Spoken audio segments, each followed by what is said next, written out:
Welcome back to another episode of Bob Montego. If anyone lives in the United States, they'll actually tell you that scamming is something that they get maybe I'm gonna say maybe about 40 times a week if you have especially if you have a landline. It's the same thing in Jamaica. Jamaica is no different.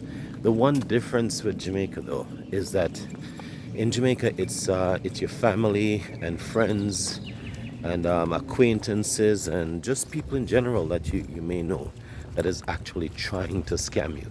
So you have to be very mindful of these things. Understand it has become almost second nature in Jamaica to actually receive scams from people, and a big part of the reason is that uh, some people have decided that working is probably not profitable enough to get up on a 9 to 5 job and go work. It's not profitable enough, and that might very well be true.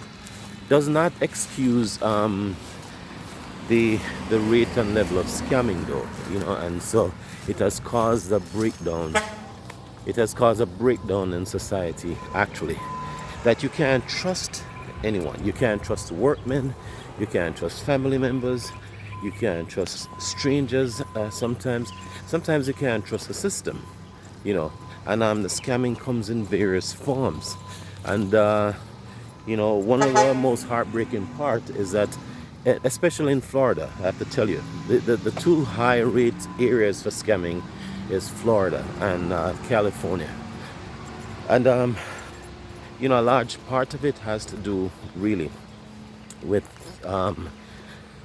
people working, ordinary people working for, sometimes older people, and they pass the information down to people, to would-be scammers in Jamaica who manipulate, call back, and then you have somebody on this side working the plan and somebody down there doing a little thing, and so it's so disgusting sometimes,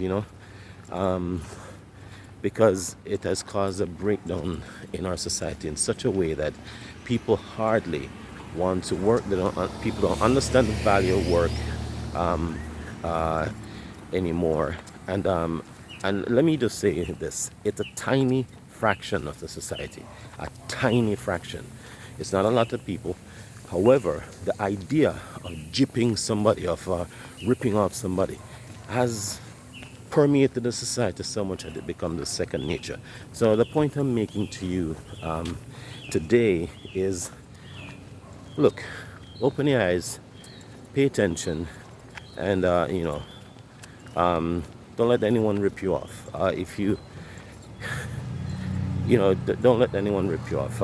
It's just it's such a disgusting thing, and we are getting a black eye on the international world scene for that. So